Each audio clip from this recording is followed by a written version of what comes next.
Okay. Hello, everyone. We're sorry for that technical delay, but we're back. So my name's Joshua New. I'm a policy analyst at the Center for Data Innovation. Uh, I'll be the moderator for this panel, which is titled Open Data, Civic Hacking, and Data-Driven Government. We'll be talking about data innovation from a civic perspective. So with us, we're happy to have Maksim Pecherskiy, the Chief Data Officer of San Diego, Kerry, a Distinguished Visiting Fellow at the Brookings Institute, Seamus Kraft, Executive Director and Co-Founder of the OpenGov Foundation, and Mike Flowers, an Urban Science Fellow at the Center for Urban Science and Progress. So this will be a combination of moderated discussion and Q&A from the audience. So if you'd like to participate, please tweet out at the hashtag Data Innovation, and we'll hopefully be able to get to your question. So thank you all to the panelists for being here. And I know we may have said it to nobody a second ago, but so just a brief rundown. Introduce yourself and how, from your perspective, how the open data movement is shaping how government operates. You know, this is something that wasn't even heard of 5 or 10 years ago, and now it's really transformative for local government, particularly, excuse me, municipal services, government transparency, pretty much down the board. It changes everything. Sure. Well, why don't I lead off as somebody who dealt with this in government before joining the think tank world and academia at the MIT Media Lab. Law practice, I was at the Commerce Department as the general counsel, the acting secretary. We have a couple of agencies at the Commerce Department, the Census Bureau, NOAA, National Oceanographic and Atmospheric Administration, that put out huge amounts of data. The census has been in the big data business for over 200 years. George Washington was very concerned about counting up all of our people, getting information on the population. And it's continued to do that. And the computing comes out of, got started from a census employee who automated the counting. But there's been an increased focus on the value of those assets. I think the census data is a foundation for all economic and social science research in the United States. The NOAA data is a foundation for weather services, climate modeling, huge, it really has spawned an industry. We once had a congressman say, what do we need the weather service for? We got the Weather Channel. But all of their information comes from NOAA. I think what's changed in recent years is really a recognition of the value of that. It took me a little bit of time to realize, okay, the Commerce Department, we are a data agency. Secretary Pritzker now has doubled down on that and is appointing the agency's first chief data officer. The Commerce Department now has a data hub. Census Bureau has APIs, visualization tools for ways of providing access to that data. And we're seeing that spawn across other agencies. So you've now got data.gov for a government-wide data hub. And I'm seeing state and local governments emulating that. My own city of Boston has a data hub. It's worked with MIT on a data challenge for how to use that. So there's an increased recognition of what, at least that there are tremendous data assets, that those assets are public goods, and looking at mechanisms, first off, to just make that data available, and more importantly, to exploit it in different ways, really derive information, knowledge, use out of that data. All right, great, thank you. And Maxine, maybe you can speak to this a bit as well. Cam, you just touched on it, how there's this national open government initiative. Obama famously described it in that same language, that data is a national asset. Do you see a difference between the way the federal government approaches open data and data-driven governments versus on a local level versus city and state government? Sorry, you said me or Mike? I couldn't hear you. You. Oh, me. Okay, cool. So I've actually looked at some of the federal government initiatives, and they seem, the Project Open Data has actually been really helpful in, how policy here in San Diego was shaped, and that's what, kind of convinced some of the higher level leadership to pass it, was that they were kind of providing this framework.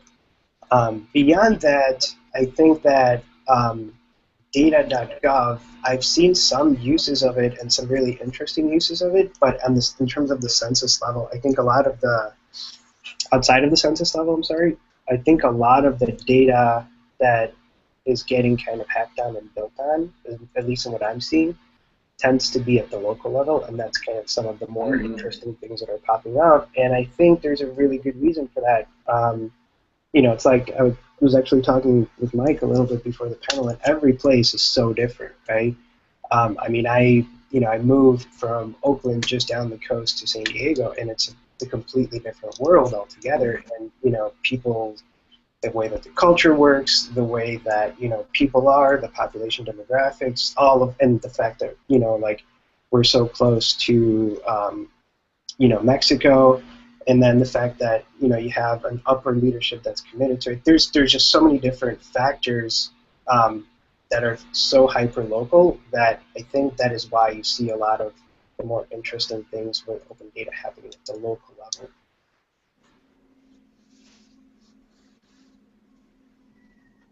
Right. All right. So in terms of data-driven government, what are some of the biggest success stories that you have to date? Either, Maksim, I know you've only been the chief data officer for a few months, but are there any projects that you've started to see some results from? Cam, Seamus, and Mike, feel free to join in from around the country or around the world. What are some great ways that open government data has been driving some improved outcomes? Mm-hmm. So in terms of data-driven government, what I'm seeing now is Mayor Faulconer, he gave a State of the City address, and and some of the things that he was able to say there can now drive some of the performance and analytics measurements that I'm in the performance and analytics department, which is also a really good thing because that is able to join. It's not just data, and it's not just releasing data, but it's actually measuring what's going on.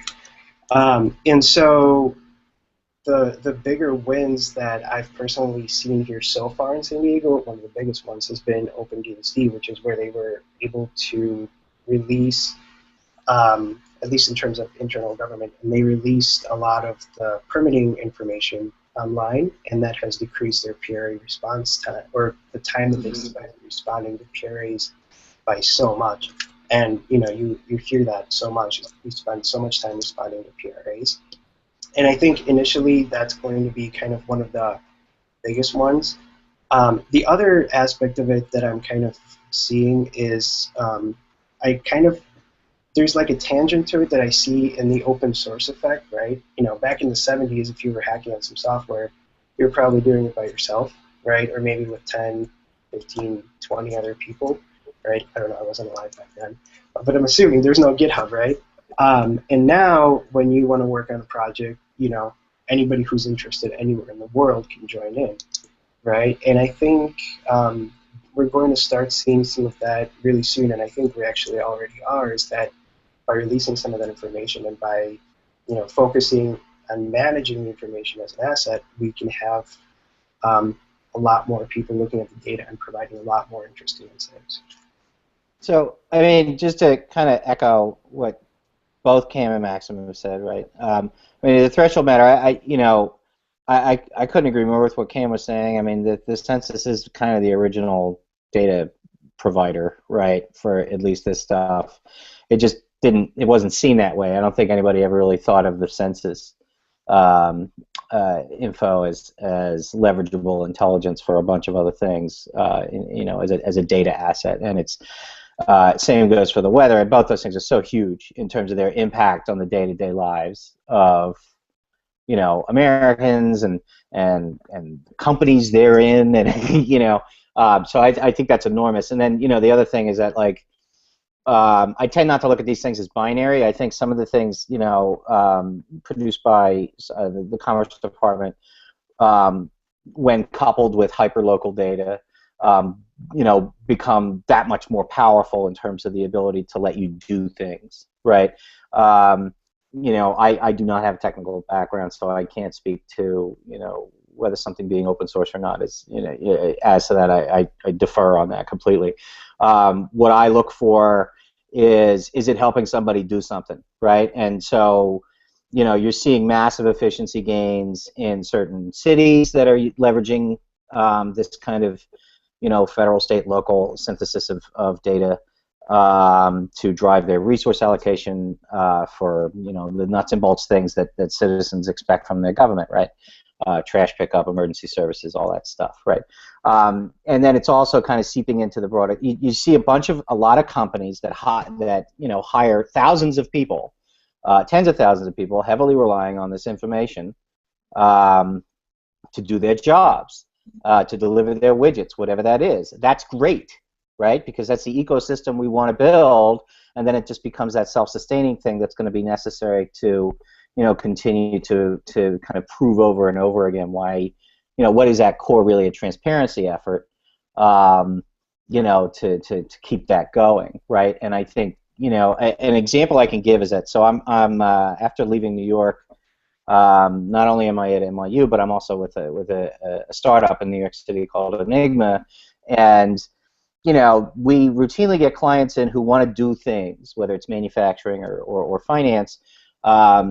And when it comes to American data, we're in great shape, right? There's a lot of things out there that can let you make better loans or build things more effectively, or whatever, right?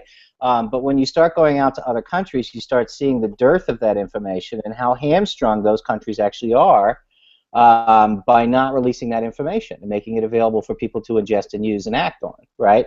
So I think that's a really powerful argument right there. That I think where people kind of can tend to run afoul when talking about open data is just kind of thinking about it as just like a data thing, right?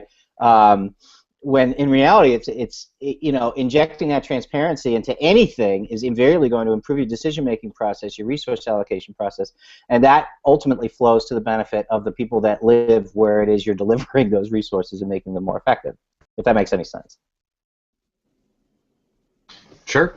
So Mike, to that, I think there's certainly I'm hearing increasing recognition elsewhere in the world that they need to make up the gap that you were talking about. Certainly the European Union, as part of its digital agenda, is focusing on data resources. They have a set of privacy issues that they particularly need to deal with. But recently, elsewhere in the world too, I'm part of the World Economic Forum's Data for Development Council, looking at ways that data can help developing countries to jumpstart, and they in Africa in particular. There is a recognition of this issue. The African Union just adopted a convention on data, partly to just realizing that this is a priority. They need policies in place. They need to figure out themselves what are their data assets, what data do they have access to, so that they can jump into this. Yeah, and I think it takes different forms, right? Certainly, the UK stands out as a shining example. Mm-hmm. And then there are other countries. France just appointed a chief data officer, which I thought was pretty significant, and he's a really smart guy, and I look forward to seeing what they come up with. And a couple of other places. I was thinking more in terms of the developing world, like you noted with Africa, Mm-hmm. right? One of the most transformative things that could happen, there was a really nifty couple of New York Times articles recently about small business loans, like new applications that are coming out, new platforms that are coming out to facilitate small business loans, right? Leveraging that, as much of that open source intelligence as possible. That's, the more we can inject capital into that market and incentivize and assist our small business owners, the better off everybody is. You see employment increases, you see better tax revenues. That means more policemen and firemen and teachers and schools and all that stuff, right? And so, to the extent that the developing world can start generating something that moves that that moves the development of that ecosystem, the better off that everybody in those developing countries is really going to be. I mean, the only people who really won't be better off are the ones who are benefiting from the incredible asymmetries that currently exist in those places, right? So, and I'm not going to shed a tear for them. So I think that the more that those countries can move towards releasing information to their public, and the more they can permit people to go in and start leveraging that to inject inject capital into the small business market, to inject scrutiny onto, kleptocratic governments, right? All those things are really good, and I think that's something I'm as supportive as I could possibly be of those efforts that you described. I guess I think where we can be of help to them is showing them where we've botched things, because I don't want to present open data right now as a 100% victory, and we've botched a lot, right? I know I can speak personally from New York's experience. We botched a ton, and it took us a few years before we started getting it, I think, reasonably right. I don't even say we got it right ultimately. By the time I left, I think my successor certainly will, I hope, but I think that there should be more of that sharing, right, or where we screwed up, Mm-hmm. I'll actually draw a slight tangent from what you were saying, Mike, about small businesses and also, data-driven government wins. And I hate to toot my own horn, but it worked out really well, because last year I was a fellow with Code for America, and we were working with Puerto Rico in the area of economic development. And I'm pretty sure this is part of the reason why Mayor Faulconer appointed me, because they're really into economic development in San Diego. And what we were able to do, we were able to build an application that they have 12 economic development agencies on the island, plus they have 78 municipalities with their own economic development agencies, plus they have various nonprofits. So what we were able to do is we were able to centralize all of that into one place, so all of the information or descriptions of these various economic development programs that are being offered are in one place. And the other half of that is what people are searching. People are able to go and actually answer 11 questions. I'm male, I'm under 30 years old, I've been in business for 2 years, I'm making this much money, and my business is making that much money, and get a response, that maybe will match them with like 10 or 12 programs. And out of those 12, maybe there's 5 that they're eligible for, but it's still like 5 out of 12 instead of 5 out of they're not on the internet anywhere, right? But that was kind of the first thing, right? But what, later on, what we realized is now we have all this data about what economic development programs are being offered. And on the other hand, we have all these data points on what economic development programs are being searched for, right? And what are the demographics of the people searching, right? And we're able to take that, and this is kind of the part where, the Puerto Rico government took over because they ran out of fellowship time. But now they're able to take these and compare and see, we're offering a lot of, incentives in this part of the island, but then we are having a lot of searches in this part of the island. Let's see how we can work together across all these different agencies and tailor them to what people are actually looking for. And I think that is, a beginning of a very cool government win, is where you have, because I know with economic development, a lot of the money that gets allocated for it never gets taken up. It never gets given to the businesses. And I think this is a way of kind of like having a data-driven government start looking at, what's being asked for and what do we have, and aligning their offerings to that. So, Maxim, what is, you don't want to talk about the things you botched? Huh? You know what? Sorry. So, I mean, that's what I'm saying. I had a follow-up question now, and what's a very interesting use. Are there ways you can also correlate to outcomes, to progress in economic development. Right.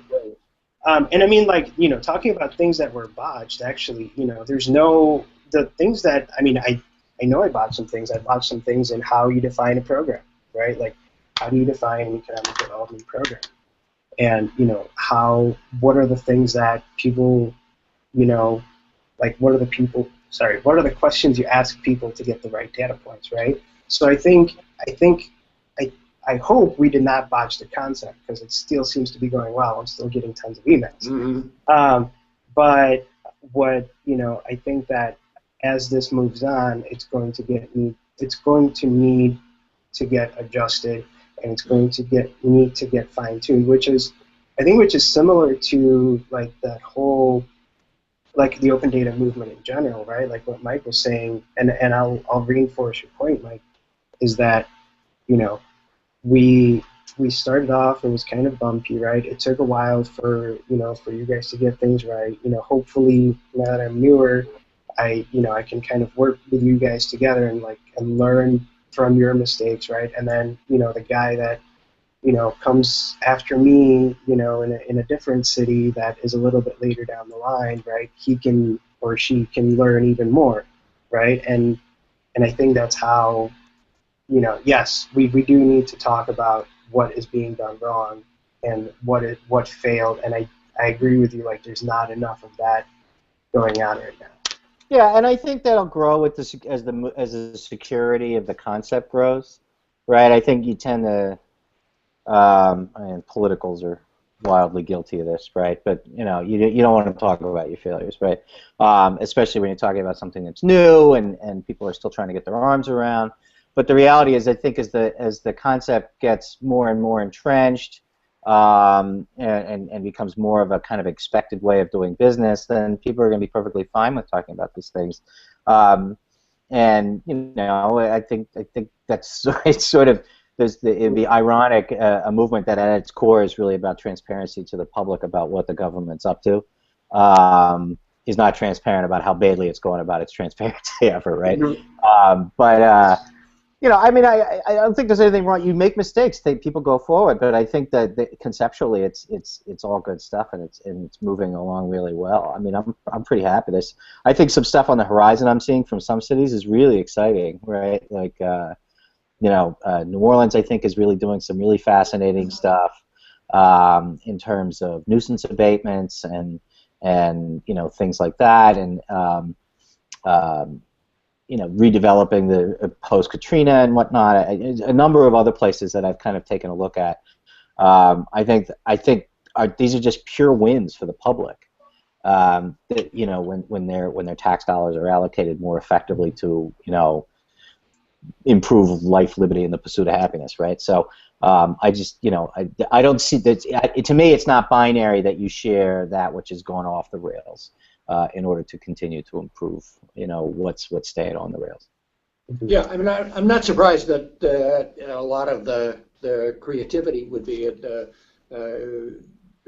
municipal level. It's a smaller scale lab. I think when you're talking about something like the NOAA data, the census data, if you're really going to commercialize that, you're talking about something that's on a very large scale. But at the municipal level, there really are the opportunities to do things as Boston's done, as San Diego's done, to have a hackathon, spend a day or two focusing on a few data sets and coming up with some useful applications. Yeah, I mean, doesn't it also speak to the differences between those two government entities? I mean, at the federal level, it's far more programmatic, right? The states, the cities, excuse me, are extremely transactional. The federal government doesn't pick up the trash. They'll clean up a Superfund site, but they're not going to send out trash trucks every day, right? Yeah. So it makes total sense to me that it's different. Yeah, I mean, one of the things they did in Boston, and the White House Big Data Report talked about this, was using mobile phones and the sensors and accelerometers to identify potholes. That's uniquely a municipal thing. So I want to. Those are all great responses. Thank you. I know we could talk all day about this, so maybe we'll come back to it. But so I want to address a question that came up on Twitter, and I want to engage Seamus a bit. So one of the questions we had is how do you engage more people that aren't strictly data science people, that aren't super technically literate necessarily, but want to participate in this sort of open government process? Seamus, I know the OpenGov Foundation regularly posts to GitHub. I know you do yourself, Maksim. What are the benefits of kind of opening up this whole forum for civic engagement that didn't exist even just a couple years ago? What kind of results are you seeing from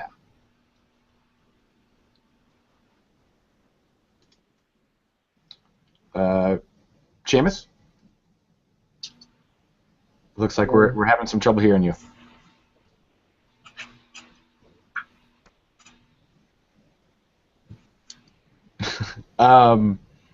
Nope, still can't hear you. Maksim, if you wanted to talk on that a bit while we maybe get him online. Sure. So civic engagement, like can you repeat the question? Sorry, I was just a little bit. I want to make sure I get that. Sure. So the whole open government movement and the open source movement allows for a whole host of people to participate in improving government that there was no avenue for even a couple years ago. Mm-hmm. How do you engage people that aren't necessarily on the front lines doing data science and hacking and making the app to improve government, or that aren't within government itself, but they're experts, they're knowledgeable, and they're willing to participate? How do you get them on board? I know GitHub is a great avenue for that, but so how are you seeing that factor into data-driven government? So I'll actually, I'll kind of give an example that's myself, right? And even before I was in Code for America, or even before I was looking at any of this stuff, is back in Chicago, I got a parking ticket, and it was like one of those, like I'm sure Mike knows from New York, we have like a pole with like 5 different parking signs, and it becomes a math equation of where you can park and where you can't, right? And I was really upset about it, right? And I went and I paid my fine, and then I was angry, right? I was really, really upset that like they found me guilty anyway, and this is stupid, and why do I have to do math to figure out this equation, right? And I also happened to be a developer, right? I never really paid attention to government. I did not know who my council member was, right? And it's not like after getting a parking ticket I went to go find out. But, I think it was around that time that either right before or right after I stumbled onto the OpenGov Hack Night, right? Now, the OpenGov Hack Night, what they were doing at the time is it was on the south side of downtown, whereas I worked on the north side of downtown, so trying to drive downtown at 6 o'clock in the afternoon on a Wednesday, I think they had it, Tuesday, I can't remember, is not happening, right? But, I do like to stay up at night and write code, right? And I think GitHub was a perfect way for me to, commit some of my time when it was convenient for me, right? Instead of saying, I have to be there at this time and I have to show up and that's the only way I can participate. And I think those are the subtle avenues of engagement that, one, it would drive for a much more engaged citizen population, right? But why do we want them engaged in the first place? Well, because we want them to stay, right? Like, the ultimate disengagement from city government is actually getting so upset with your city government that you decide this is not working for me, I'm going to move away, right? And I think that at that point is when we really, we've not done our job. And different people will engage at different levels, and I think kind of like what we're seeing now, what we're seeing with this movement, GitHub's being one of them. Some people are not at GitHub, that's fine, they're not programmers, they're not nerds. That's why you have things being built on top of Twitter. You kind of have to go and meet people where they are, and I think that, and that's where you kind of find the tech literate people. Like, don't expect people to come to GitHub, don't expect people to come to your app, don't expect people to come to your website. You kind of have to understand where the people are and go there. And, a lot of times, like, open data kind of provides that avenue because the average government employee may not have the time, or it may not even be on his or her radar to make that connection. Whereas, somebody that's bothered just enough to make, to like hit that target point can figure that out. Sure. That's great. And Seamus, did you want to talk about some of the OpenGov Foundations, maybe their Project Madison that is kind of open engagement from not necessarily a technical perspective? If we can, still having trouble hearing you. All right. Well, if you want to tweet us at with the hashtag Data Innovation, I can get your response. We'll give you an opportunity to comment later. I'm sorry it's not working out. Moving on. Kim, so we talked a little bit about how open data was being used in developing countries. How is it being used specifically for humanitarian purposes? And this is not necessarily just government data, but private sector data as well. How do you leverage the two to deliver aid faster, improve quality of life, and things like that? How is that being used today that you couldn't do years ago? Yeah, I mean, the best source has been mobile data. So these are not data-rich countries, but there are over 80 cell phones per 100 people in the population. So a lot of the work has been working with carriers to use mobile metadata to look at exactly the kind of questions that you're talking about. But the movements that you get from that help with transportation planning. We worked on a project with folks at MIT and the Gates Foundation, looking at humanitarian uses, particularly disease migration. So you can track malaria risk, you can track Ebola risk, and there's been a lot of effort put to try to get some of that data, to pool it and put it to work for that purpose. I think some of the challenges are that public policies are lagging to ensure that there's a legal framework that lets people do that. There are challenges of the privacy issues. How do you make this data available, but ensure that it's not used for evil purposes? You can think of look back in Rwanda 20 years ago and think about the consequences of being able to map populations and movements of populations at that time. So there's a number of things that need to be addressed, and I think to create some mechanisms to pool the data to ensure that it's used for the right purposes. And perhaps, and this is something to explore, is how do you make the data available so it can be used for research, so you can query the data and get useful information from it, but protect the raw data so that you can't identify people and use it for other purposes that we want to avoid. Great.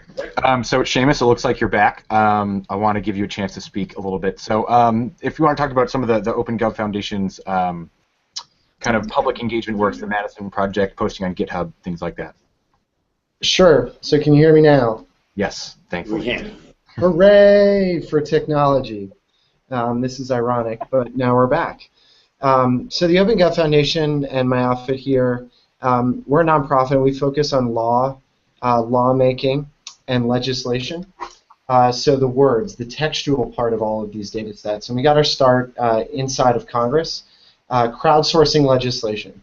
It seems like a no-brainer today, right? We crowdsource knowledge with Wikipedia, we crowdsource and share work with Google Docs, but we don't do it for our nation's most important data sets, which are our state, local, and federal laws, legislation, and regulation.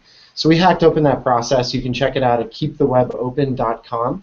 But where we are right now is taking that from the federal level down. We tried a state, and that state shall remain nameless, but they weren't ready for something like this. So I think the leap from talking about open data in the ways that we've been talking about it to citizen participation is a very, very big one, and there have been plenty of mistakes and mess-ups that we've made along the way. Now, and that's why I got my Chicago Blackhawks hat on here, we're down working with the hotbeds of civic innovation, which really are the municipalities.